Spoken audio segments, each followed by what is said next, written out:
নমস্কাৰ, মই শান্তনু। দুইটা ওলাই আহিলোঁ বিয়াখনত কাম কৰিবলৈ। এনাই অলপ ভৰি বিষ হৈ আছে, সেইবাবে মেডিচিন দিবলৈ এনাই ঘৰলৈ সোমাই আহিলোঁ। আমাৰ এনাই ঘৰ গাঁৱতে দে ৰাইজ।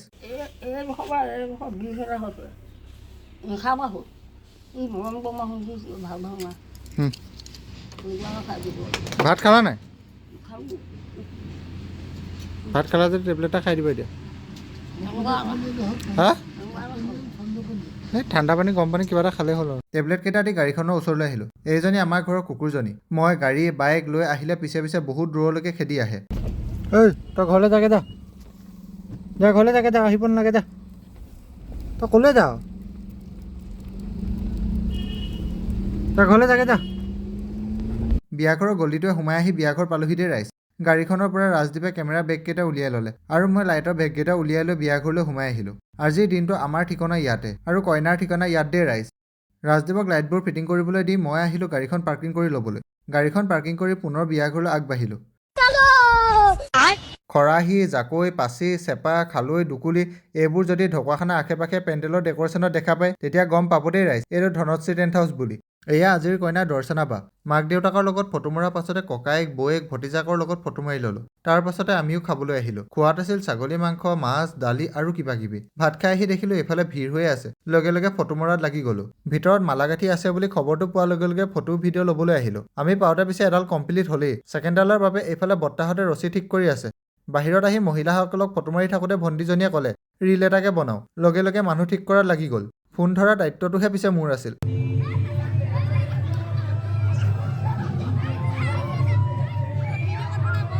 তাৰ পাছত আৰু কি, বিয়া ঘৰত বিহু নহ'ব, হ'ব পাৰেনে? মহিলা সমিতি লাগি গ'ল বিহু নচাত। তাত মহিলাসকল আৰু ইয়াত পুৰুষসকল। বাকী যি কি নহওক, ঢোল আৰু নিজে বিহু গাই যিটো বিহু উঠে সেইটো কেছেটেৰে উঠাব নোৱাৰি দেই ৰাইজ।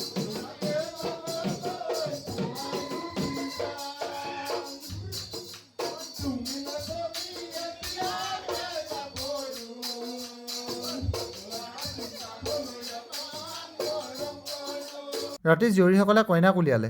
মানে গা ধোৱা নিয়ম নীতিবোৰ নাছিলে। তাৰ অলপ পাছতে দৰা আহি পালেহি। এইফালে মাকেও আদৰি আনিবলৈ সাজু হ'ল। মাকে আদৰি চুমা খোৱাৰ পাছতে ককায়েকে আঙুঠি এটা পিন্ধালে। শেষত ভায়েকে মালা এডাল পিন্ধোৱাৰ পাছতে দৰাক দাঙি আনিলে।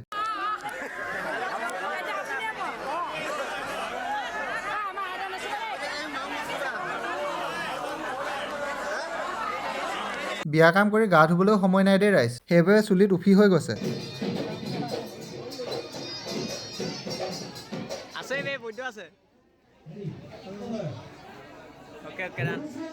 দৰা সমাজত বহাৰ পাছতে কইনাক খুজিবলৈ আহিলে।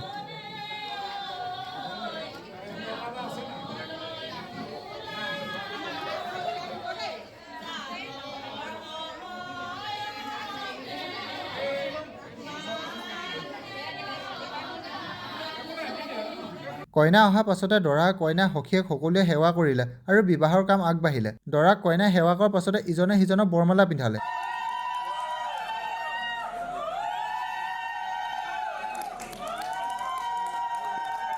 দেউতাকে কন্যাদান কৰাৰ পাছতে বিবাহ সম্পন্ন হ'ল। বিশেষ নীতি নিয়ম নাছিলে, সেইবাবে বিয়াখন সোনকালেই সম্পূৰ্ণ হ'ল। মাকে ভিতৰত মাতি আনি প্ৰথমে দৰা আৰু সখীয়েকক খাবলৈ দিলে।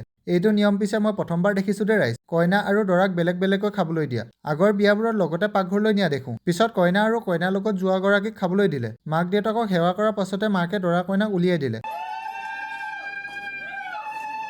গাড়ীখন ওলাই যোৱাৰ পাছত আমাৰো কাম শেষ হ'ল। এতিয়া আমিও যাওঁ ঘৰলৈ।